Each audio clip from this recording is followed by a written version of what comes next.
Ciclo de Krebs. Rap para la facultad. Medicina. Ya. Se condensa el acetil-CoA y el oxalacelato. Con la enzima citrato-sintasa se forma el citrato.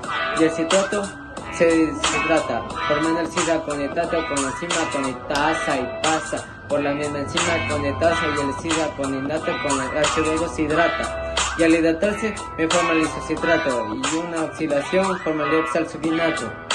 Pero, ¿cuál fue la enzima de la oxidación isocitrato de deshidrogenasa en esta ocasión?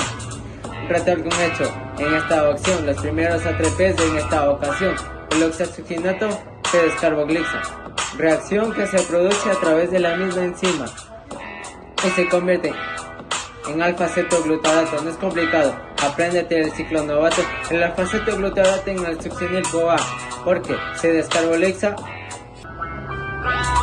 El alfa-cetoglutarato pasa por el ciclo CoA por una descarboxilación oxidativa enzima que en este proceso tiene cabida alfa-cetoglutarato de deshidrogenasa activa, y en esta etapa del ciclo de Krebs se producen 3 ATPs otra vez, mientras el succinil-CoA forma el succinato porque se fosforila a través del sustrato.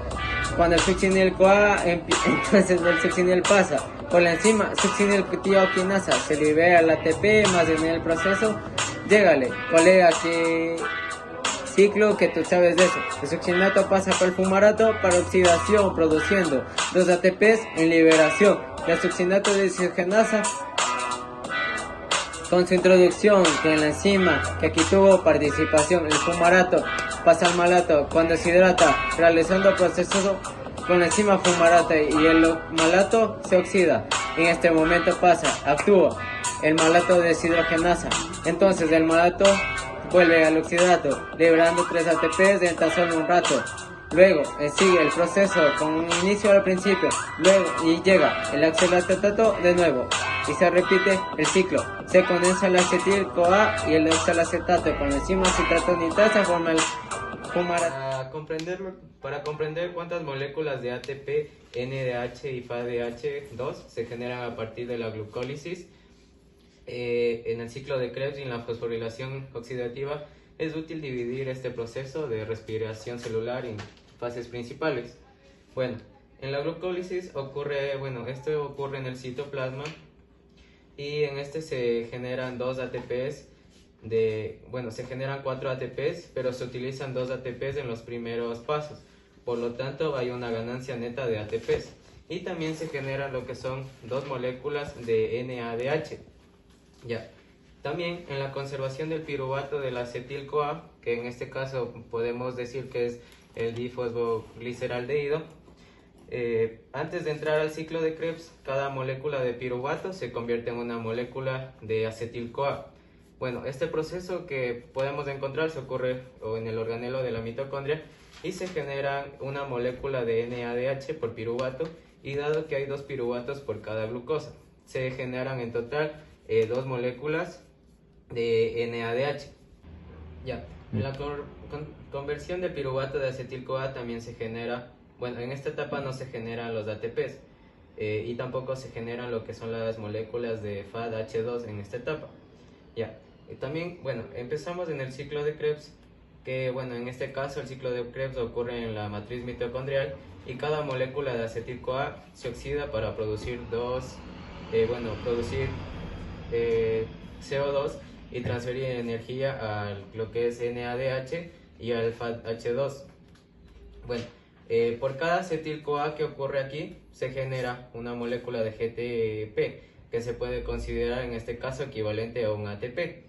Y también se generan lo que son 3 moléculas de NADH y una molécula de FADH2. Dado que se generan 2 moléculas de acetil-CoA por cada molécula de glucosa, en este caso se generan 2 moléculas de ATP, 6 moléculas de NADH y 2 moléculas de FADH2. Ya. En todo este proceso que ocurre en el ciclo de Krebs, llega a lo que es la fosforilación oxidativa, que en este caso el NADH y el FADH2 generados en las etapas anteriores se utilizan para producir ATP en la cadena de transporte de electrones. Bueno, en este caso se da en la membrana mitocondrial interna y bueno, en cada NADH se genera aproximadamente 2.5 de ATP y cada FADH2 genera aproximadamente lo que es un 1.5 de ATP. En un resumen total de lo que es el proceso de glucólisis, en la glucólisis se generan 2 moléculas de ATP, 2 moléculas de NADH y bueno, en la conservación de lo que es del piruvato acetil-CoA no se genera lo que es el ATP, pero sí se crean 2 moléculas de NADH. Y bueno, en este caso procesa lo que es el ciclo de Krebs y en este se generan 2 ATPs, 6 moléculas de NADH y 2 moléculas de FADH2. Bueno, y aquí pasamos a lo que es la fosforilación oxidativa, que en este caso se generan, 10 NADH, por lo que esto se multiplica por 2 moléculas de 2.5 moléculas de ATP, lo que nos genera 25 moléculas de ATP. Y también 2 moléculas de FADH2, que en este caso se le multiplica por 1.5 de ATPs, que nos daría en total 3 ATPs generados. En total, si hacemos una suma de todos los ATPs FADH2 y NH2, nos daría un total de 32 moléculas de ATP generadas en toda esta etapa de la glucólisis. Bueno, en resumen de lo que es el rendimiento energético máximo obtenido por la oxidación completa de la glucosa, en algunas células el costo energético de transportar desde NH